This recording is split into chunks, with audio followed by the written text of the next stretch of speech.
Chemical method पे। Chemical method का मतलब ये हुआ क्या, लेबोरेटरी में चल दिया जाए। अब लेबोरेटरी पहुंच गए तो वहाँ पर 3 मेथड हम लोगों को देखने हैं। पहला मेथड है जिसे बोलते हैं टाइट्रेशन टाइट्रेशन मेथड मतलब अनुमापन विधि। दूसरा हो गया आपका सिल्वर साल्ट मेथड। कौन सा? Silver salt method. और तीसरा है हेक्सा क्लोरोप्लेटिनेट मेथड। ठीक, हेक्सा क्लोरोप्लेटिनेट मेथड। तो ये 3 मेथड हम लोग को मेनली पढ़ने हैं। ठीक है, अगर ये 3 मेथड आप शुरुआत देखें पहले टाइट्रेशन से। टाइट्रेशन जो होता है वो सबसे बेसिक है। और आप ये भी मान के चलो कि जो टाइट्रेशन है, अगर हम टाइट्रेशन की बात करें तो हम लोगों को सबसे बेसिक टाइट्रेशन 11th से ही स्टार्ट कर दिया जाता है। 11th में हम लोग को कौन कौन से टाइट्रेशन, एसिड बेस्ड टाइट्रेशन से शुरुआत की थी। तो अब एसिड में मिनरल एसिड नहीं लिया जाता, वहाँ पर कौन सा एसिड होता है, ऑर्गेनिक एसिड होता है। ठीक है, और ऑर्गेनिक एसिड में सबसे पहले हम लोग को ऑक्जेलिक एसिड और NaOH से टाइट्रेशन कराया जाता है। ठीक है, तो ऑक्जेलिक एसिड और NaOH का जो टाइट्रेशन होता है सबसे बेसिक टाइट्रेशन है। और इसी टाइट्रेशन के थ्रू जो हम लोग क्या करते हैं, स्टार्टिंग करते हैं टाइट्रेशन की, अनुमापन का स्टार्टिंग करते हैं। ठीक, तो यहाँ पर भी हम लोग शुरुआत करते हैं टाइट्रेशन से। तो टाइट्रेशन में करते क्या हैं, देखिए, जब भी हम लोगों को मान लीजिए कहता है कि 1/10 नॉर्मल ऑक्जेलिक एसिड का 250 ml सॉल्यूशन बनाकर 1/10 नॉर्मल सोडियम हाइड्रोक्साइड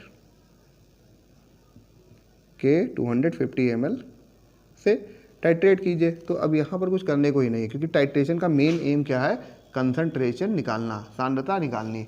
ठीक है, तो अब कंसंट्रेशन तो दोनों की दी हुई है, तो किसी एक की कंसंट्रेशन क्या हो, अननोन कर ली जाती है। लेकिन उससे पहले एक सोल्यूशन बनाया जाता है, इसे बोलते हैं स्टैंडर्ड सोल्यूशन। क्यों? क्योंकि जो आपका सोडियम हाइड्रोक्साइड है, सोडियम हाइड्रोक्साइड की एक खासियत है, वो हाइग्रोस्कोपिक इन नेचर होता है। हाइग्रोस्कोपिक होने की वजह से वो एटमॉस्फेयर से मॉइस्चर को अपनी ओर खींच लेता है। ठीक है, आर्द्रता ग्राही बोलते हैं। तो आर्द्रता को अपनी ओर क्या करेगा, खींच लेगा। और जब एटमॉस्फेयर को एब्जॉर्ब कर लेगा तो उसकी वजह से क्या आएगा कि भैया वो जो है उसका वेट जो है वो चेंज हो जाएगा। तो एक्चुअल वेट ही नहीं मिलेगा। जब एक्चुअल वेट नहीं मिलेगा तो एक्चुअल नॉर्मेलिटी भी आप नहीं निकाल पाओगे। इसका मतलब एक्चुअल उसकी कंसंट्रेशन नहीं पता हो पाएगी। अब ये नहीं हो पाएगा तो इसका मतलब ये भी है कि आपका टाइट्रेशन भी गलत हो जाएगा। तो टाइट्रेशन को सही रखने के लिए क्या करते हैं, पहले known amount of oxalic acid, known concentration का ऑक्जेलिक एसिड लेते हैं। और सोडियम हाइड्रोक्साइड भी नोन ही रहता है, लेकिन उसको सोल्यूशन बनाने के पहले उसका स्टैंडर्डाइजेशन करते हैं, मतलब उसकी कंसंट्रेशन निकालते हैं ये मानकर कि हमको इसकी कंसंट्रेशन पता ही नहीं है। ठीक है, ये मानकर इसकी कंसंट्रेशन निकाल लेते हैं। फिर ये जो सोल्यूशन अगर जो भी आया आपकी कंसंट्रेशन 1/10 तो वैसे नहीं आती है, 1/10 के अलावा जो भी आती है कंसंट्रेशन, तो वो जो कंसंट्रेशन आती है that is the actual concentration of that solution. तो यही क्या होती है, एक्चुअल कंसंट्रेशन होती है। उस एक्चुअल कंसंट्रेशन से हम लोग अब दिए गए जो गिवन होता है ऑक्जेलिक एसिड, उसकी नॉर्मेलिटी कैलकुलेट करते हैं। तो नॉर्मेलिटी कैलकुलेट करने का बड़ा आसान सा फॉर्मूला आपके पास है, N1V1 बराबर N2V2। इसको बोलते हैं डाइल्यूशन लॉ। ठीक, तो अब सपोज करो कि लिख ले रहे हैं यहाँ पे ना, N1V1 बराबर N2V2 दिख रहा है ना। तो ये जो है डाइल्यूशन लॉ है। डाइल्यूशन लॉ के थ्रू 2V2 है। ठीक, अब क्या है कि अगर हमको दिया हुआ एसिड है और ये बेस हो गया मान लिया जाए। अब बेस स्टैंडर्ड है, मान लेते हैं 1/10 इसकी नॉर्मेलिटी है, ये इसका वॉल्यूम है, तो मान लेते हैं वॉल्यूम भी आपका 5 ml लगा या 20 ml लगा, ये मान लो। ठीक, इसकी नॉर्मेलिटी कैलकुलेट करनी है, इसके 10 ml हमने लिए हुए थे। ठीक है, तो क्या हो जाएगा, N1 इक्वल टू कैसे निकाला जाए, 20/100 हो जाएगा, है ना, 1/5 तो 0.2 नॉर्मेलिटी इसकी आ गई। नॉर्मेलिटी आ जाने के बाद क्यों, क्योंकि हमारा जो मेन एम है वो क्या है, मॉलिक्यूलर वेट निकालना ना। यहाँ पे यहाँ टाइट्रेशन नहीं समझा रहे हैं हम, नॉर्मेलिटी वाला मेथड पढ़ रहे हैं, टाइट्रेशन मेथड पढ़ा जा रहा है। तो इसमें हम लोग यहाँ तक पहुँच चुके हैं। देखिए, जब आप नॉर्मेलिटी निकाल चुके हैं उस एसिड की जो अननोन था, ठीक है, जब अननोन एसिड की नॉर्मेलिटी निकल गई तो इसके बाद अगला प्रोसेस क्या होना चाहिए, क्योंकि जो मेन एम है वो क्या है, मॉलिक्यूलर वेट निकालना है उस कंपाउंड का जो यहाँ पर सॉल्युबल किया गया है, यानी ऑक्जेलिक एसिड का मॉलिक्यूलर वेट निकालना है। लेकिन ऑक्जेलिक एसिड यहाँ पर क्या है, अननोन है। तो अननोन है तो इस वजह से हमको पता नहीं कौन सा एसिड है, तो हम क्या कर रहे हैं, नॉर्मेलिटी का फॉर्मूला जो बेसिक फार्मूला है इसको अप्लाई कर रहे हैं। देखो भैया, अगर आपको नॉर्मेलिटी, मोलरिटी या सोल्यूशन पे कोई डाउट है तो पीछे का वीडियो आप देख लेना, उसमें आपको सोल्यूशन चैप्टर मैंने जितना अच्छे से हो सकता था वो पढ़ाने का प्रयास किया है, और साथ में वहाँ पर आपको न्यूमेरिकल भी सॉल्व कराए गए हैं। ठीक है, तो वहाँ अगर आप देख लोगे तो क्या फ़ायदा होगा कि नॉर्मेलिटी, मोलरिटी वगैरह के बारे में जो डाउट है वो क्लियर हो जाएगा। ठीक, तो नॉर्मेलिटी का फॉर्मूला क्या होगा, नॉर्मेलिटी इक्वल टू क्या होता है, weight of solute upon equivalent weight into 1000 upon volume of solution. ठीक है, तो volume of solution in ml रखा हुआ है। अब यहाँ से आपको अगर नॉर्मेलिटी पता है, आपको इक्विवेलेंट वेट पता है, आपको सॉरी इक्विवेलेंट वेट नहीं, वेट आपने निकाला हुआ है ना, W equal to NeV upon 1000 से वेट आप क्या करोगे, निकाल चुके हो। तो वेट आपको पता है, तभी तो आपने 1/10 सोल्यूशन बना के रखा हुआ है। ठीक, तो वेट आपको पता हो गया। आप था ये तो 1000 तो भाई ये क्लियर डिजिट है, और V ml कितने में क्लियर आपने बनाया हुआ है सोल्यूशन। तो इक्विवेलेंट वेट निकालना, तो इक्विवेलेंट वेट इक्वल टू क्या हो जाएगा, weight upon normality into 1000 upon volume. ये वैल्यू पुट करके आप इक्विवेलेंट वेट निकाल पाओगे। इक्विवेलेंट वेट पता हो जाने के बाद अब मॉलिक्यूलर वेट निकालना रह गया है। मॉलिक्यूलर वेट निकाला जा सकता है, अब आराम से निकाला जा सकता है। इसके लिए भी आप पीछे जाके हम लोगों ने तुल्यांक की बात, how to find equivalent weight, इस टाइटल से हमने एक वीडियो बनाया हुआ है, उसको अगर आप देखोगे तो वहाँ पर भी ये चीज़ क्लियर हो जाएगी कि इक्विवेलेंट वेट अब कैसे निकाला जा सकता है। ठीक है, तो इक्विवेलेंट वेट इक्वल टू क्या मॉलिक्यूलर वेट इक्वल टू क्या लिखा जाएगा, molecular weight equal to equivalent weight into, ये क्या है, एक एसिड है तो एसिडी क्या हो जाएगी, बेसिसिटी। क्या हो जाएगी, बेसिसिटी। और अगर बेस होता तो क्या हो जाती, एसिडिटी। इस तरह से मॉलिक्यूलर वेट डिटरमाइन किया जा सकता है टाइट्रेशन मेथड से। देखो टाइट्रेशन के बारे में ये अभी जो चीज़ आप पढ़ रहे हो सकता है कुछ कम समझ में आया हो, तो इसके लिए एक मैं अलग से लेक्चर वीडियो बना दूंगा कि टाइट्रेशन कैसे किया जाता है। ठीक है, तो एक एक्सपेरिमेंटल वीडियो होगा, आराम से आपको क्लियर हो जाएगा कि टाइट्रेशन कैसे किया जाता है।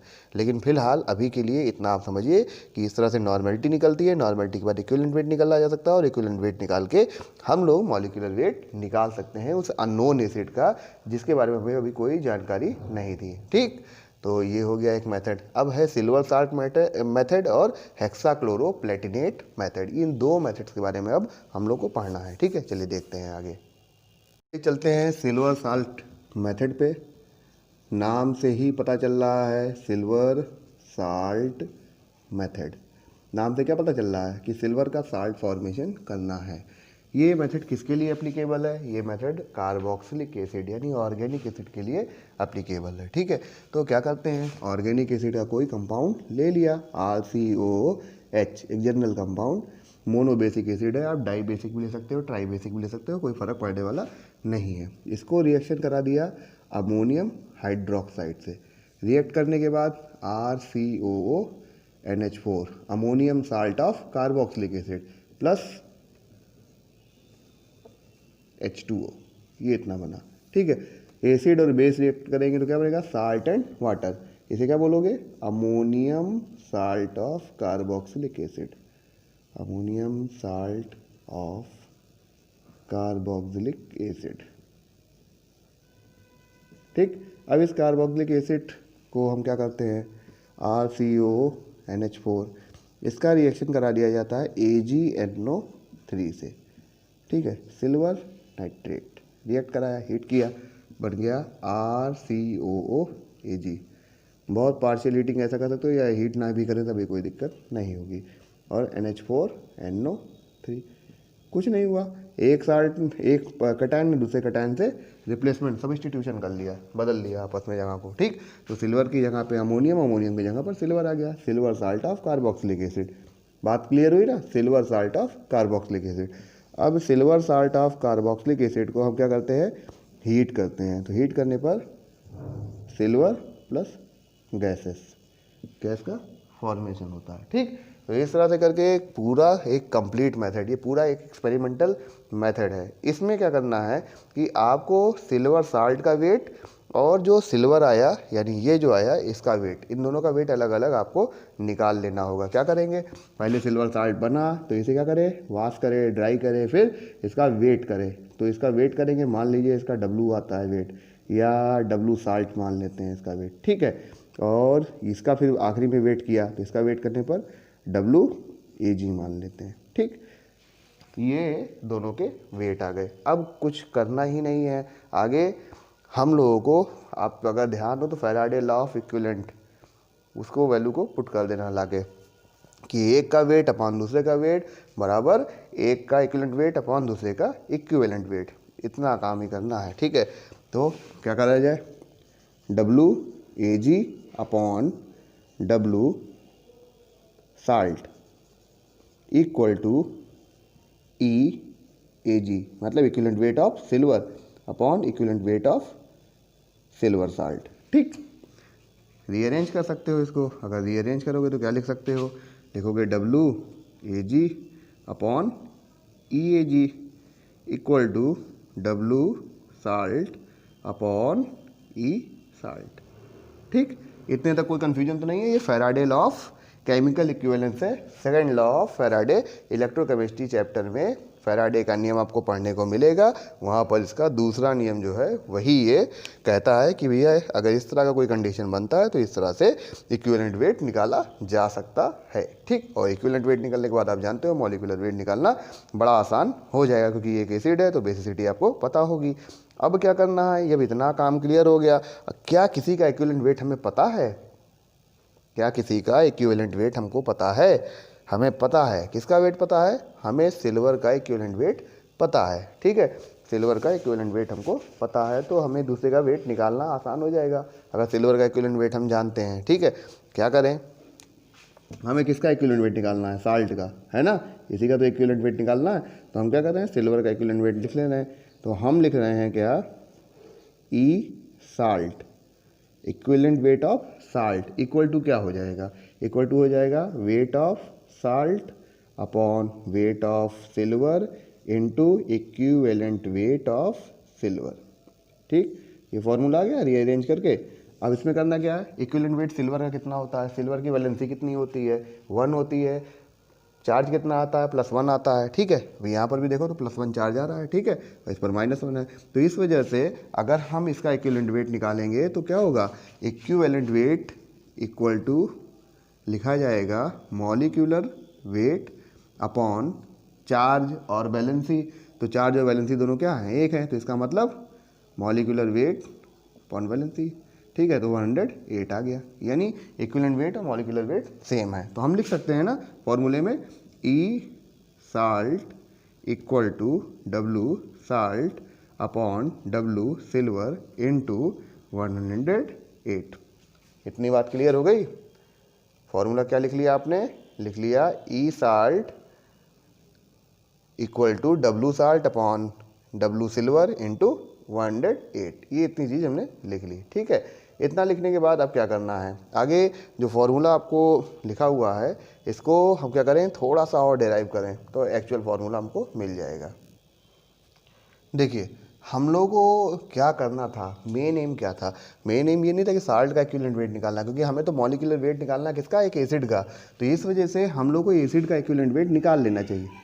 एसिड का इक्विवेलेंट वेट कैसे निकालेंगे, फॉर्मूले के बाद अब क्या करना है हम लोग को, देखिए मेन काम क्या है हमारा कि हम लोग इक्विवेलेंट वेट किसका निकालें, कार्बोक्सिलिक एसिड का। तो इसलिए कार्बोक्सिलिक एसिड का इक्विवेलेंट वेट कैसे निकाला जाए, equivalent weight of carboxylic acid.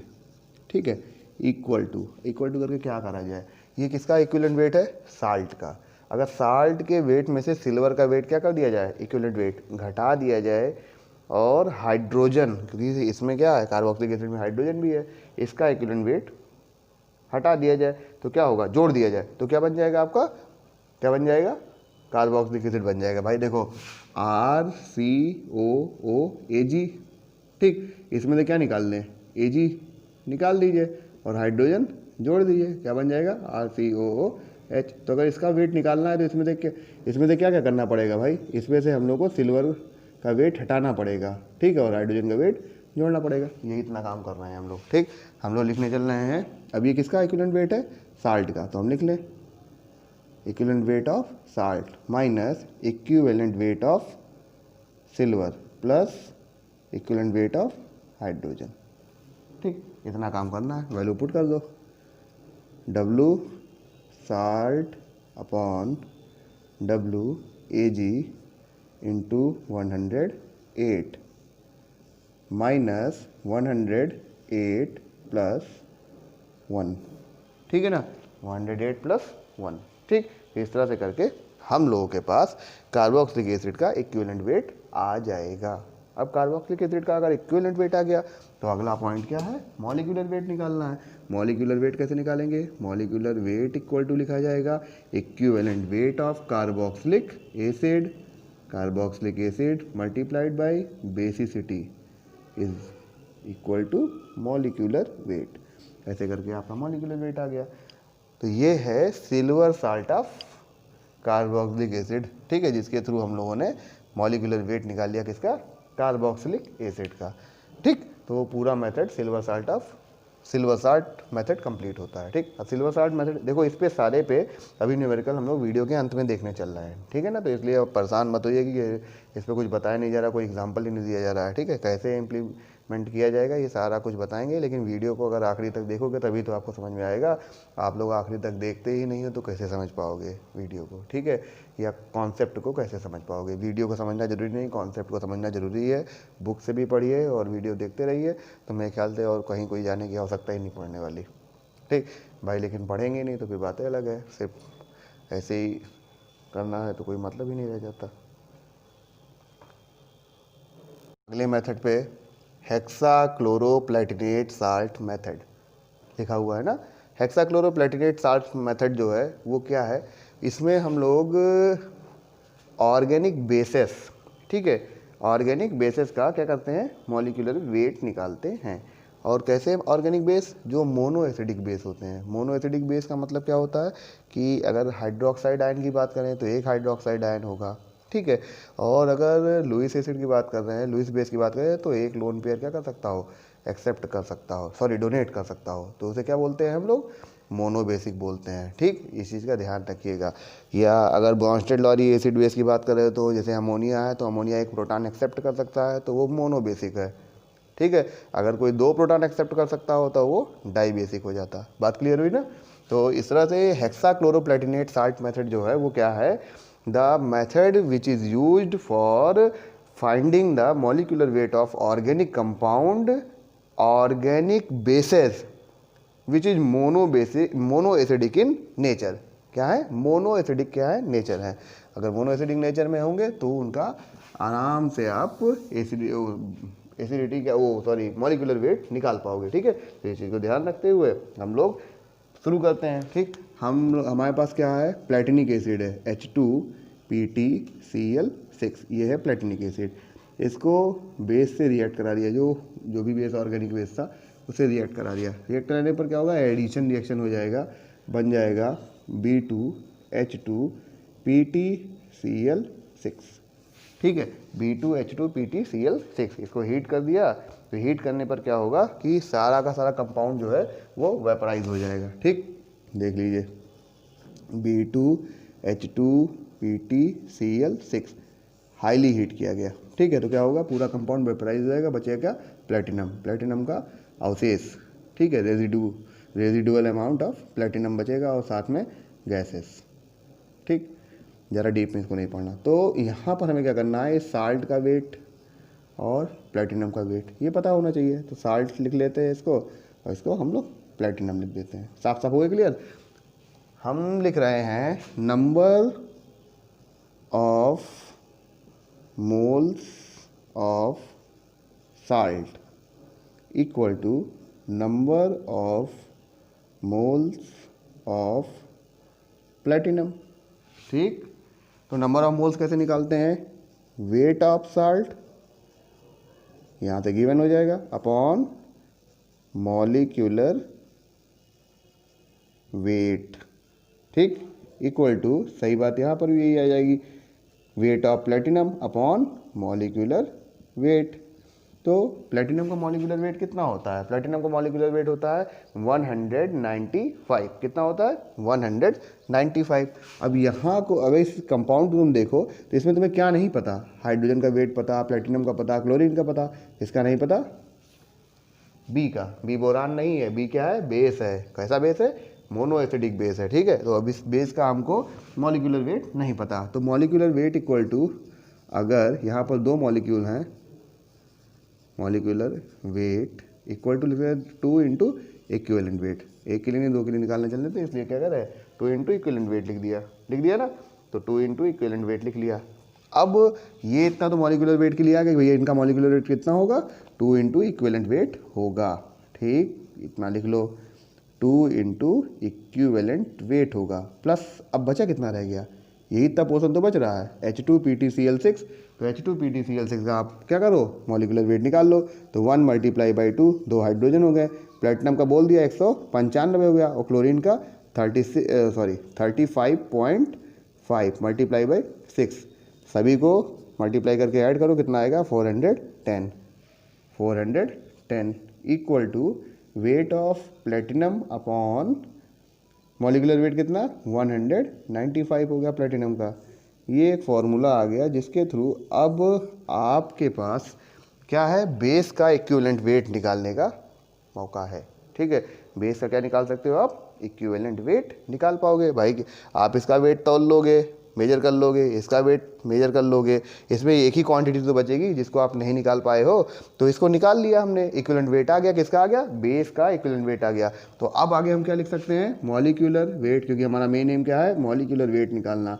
Molecular weight of B equal to क्या हो जाएगा?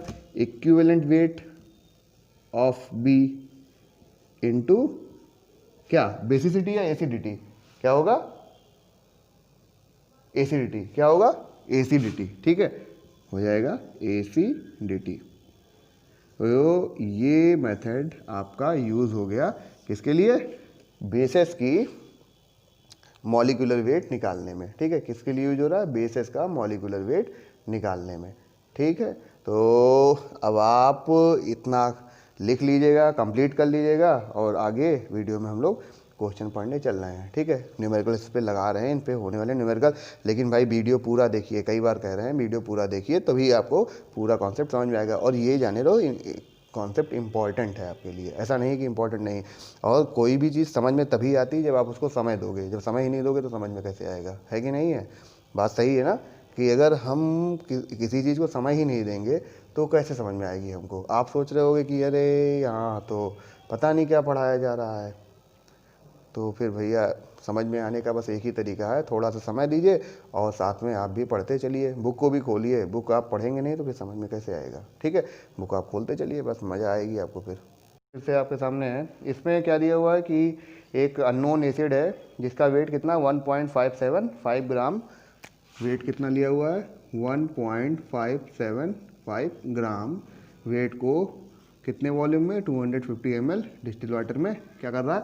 डिज़ोल्व कर दे रहा है। डिज़ोल्व करने के बाद आगे बोल रहा है कि इसको N/8, ठीक है, बेसिक सोल्यूशन के 16 ml के साथ क्या किया? न्यूट्रलाइज किया गया, ठीक।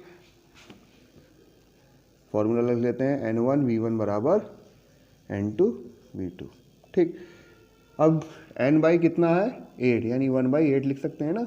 N2 कितना ml लिया हुआ? 16 ml। कितना? 16 ml, ठीक। किसका? बेस का 16 ml। अब एसिड की यानी क्या निकालनी है? नॉर्मेलिटी निकालनी होगी।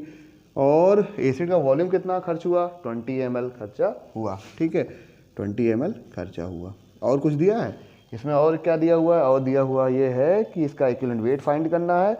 और हाँ, सबसे एक जो इम्पोर्टेंट यहाँ पर पॉइंट लिखा हुआ है कि कैसा एसिड है, कैसा एसिड है यहाँ पर लिखा हुआ? डाई बेसिक, ठीक है, यानी द्विभाषमिक। मतलब क्या हुआ? इसमें 2 रिमूवेबल हाइड्रोजन हैं, तो इनका मॉलिक्यूलर वेट निकाला जाए। सबसे पहला काम ये कर लेते हैं। तो N1 = 2/20 यानी 1/10 यानी 0.1 नॉर्मल, ये आ गया। ठीक, अब 0.1 नॉर्मल आ जाने के बाद अगला काम क्या करना चाहिए? अगला काम हमको ये करना है कि हम लोग को नॉर्मलिटी से इक्विवेलेंट वेट निकाल लेना चाहिए। ठीक है, तो N E V upon 1000 equal to weight लिखा जाता है। फॉर्मूला आप चाहे जैसे चाहे लिख सकते हैं। तो इक्विवेलेंट वेट इक्वल टू क्या लिखा जाएगा? इक्विवेलेंट वेट इक्वल टू लिखा जाएगा W इंटू 1000 अपॉन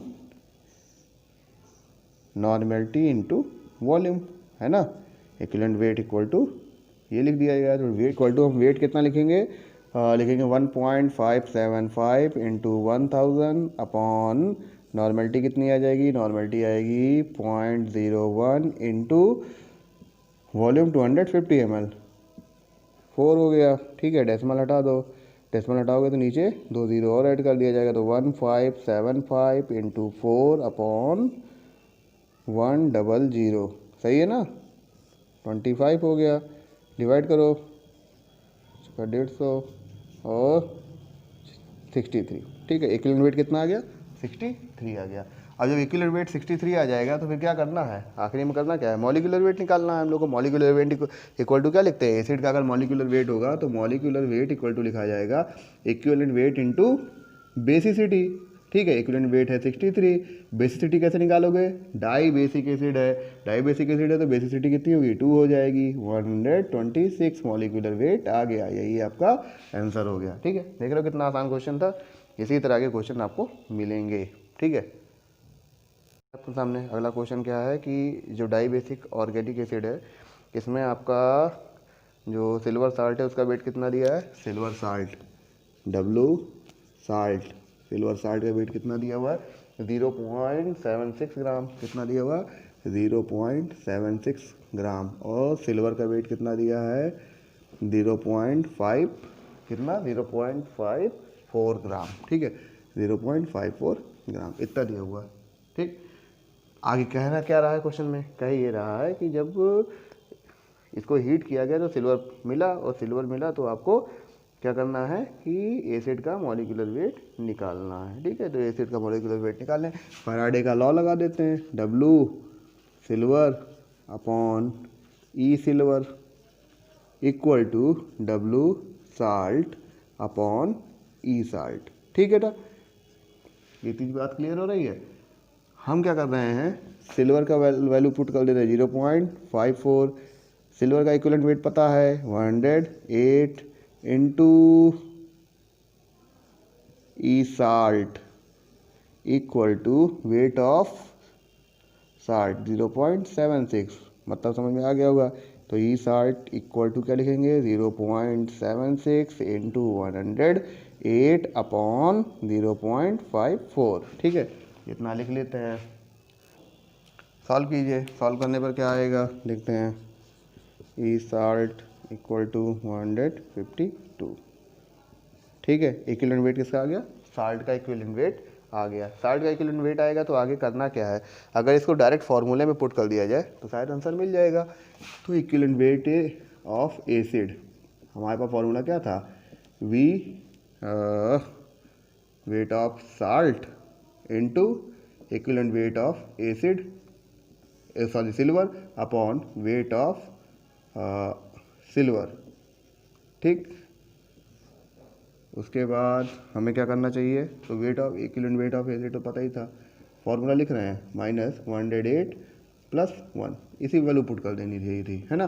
तो ये इतनी वैल्यू हमारी कितनी आ गई? 100। इक्विवेलेंट वेट कैसे निकाला जाएगा? कार्बोक्सिलिक एसिड का equivalent weight of carboxylic acid equal to लिखा जाएगा, क्या लिखेंगे हम लोग?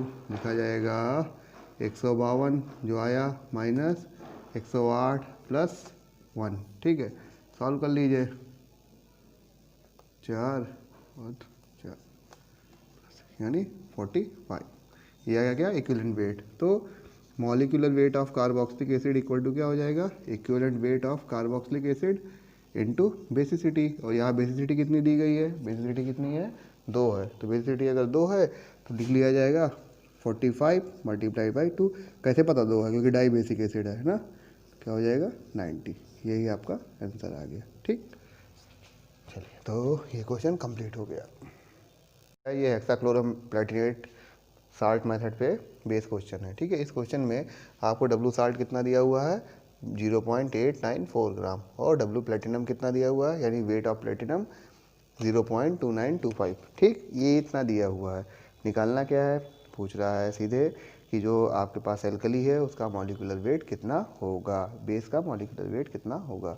तो हमने क्या लिखा था, हमने लिखा था B2H2PT Cl6 number of moles, है ना, equal to number of moles of platinum.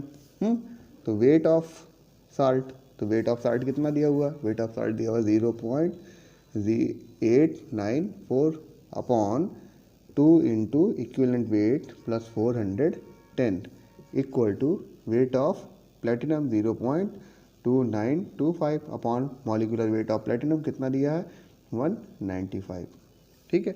इसको सॉल्व कर लिया जाए, सॉल्व करेंगे तो क्या हो जाएगा, लिखा जाएगा 2E plus 410 equal to 0.895, sorry 4 है कि 5, हाँ 4 इंटू 195 अपॉन 0.2925, ठीक है। सॉल्व कर दीजिए 0.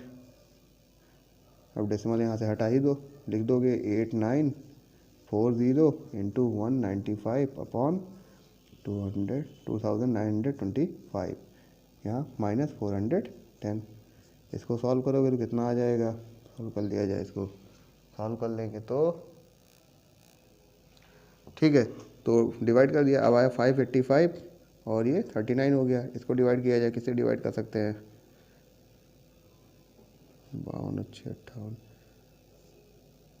58, 13 से, 13 3 39 और ये हो जाएगा 45, ठीक है। 5 से इसको डिवाइड कर दिया जाए,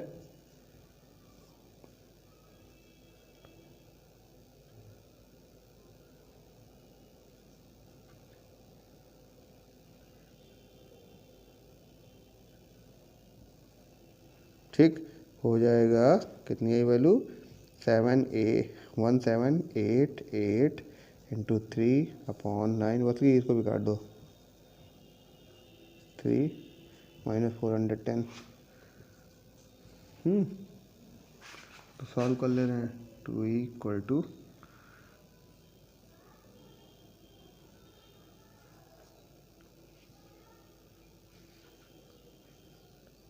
ठीक है 596 माइनस 410, तो 6 8 और ये 1 equal two divided by 2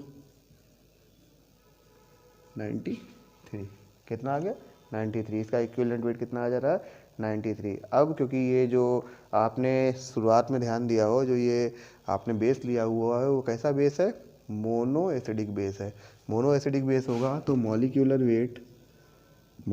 weight of base यानी बी, ये जो बी आपने लिया हुआ है ये बी इक्वल टू होगा इक्विवेलेंट वेट यानी 93 मल्टीप्लाइड बाई एसिडिटी, तो एसिडिटी कितनी 1 हो गई, यानी यही इसका मॉलिक्यूलर वेट हो गया, ठीक है ना। तो इस तरह से करके जितने भी क्वेश्चन, जितना भी टॉपिक आपने पढ़ा उस पर सारे क्वेश्चन कर लिए गए हैं, ठीक। अब इस चैप्टर का जो ओवरऑल आपने पढ़ा वो ओवरऑल न्यूमेरिकल्स की बारी है, ठीक है। तो उसको हम अगले वीडियो में आपको समझाएंगे। आप लोग इस वीडियो को ध्यान से देखिएगा, जो क्वेश्चन इस पर बेस हैं उसे करिएगा और फिर हम लोग नेक्स्ट वीडियो में मिलते हैं। पढ़ते रहिए, थैंक यू।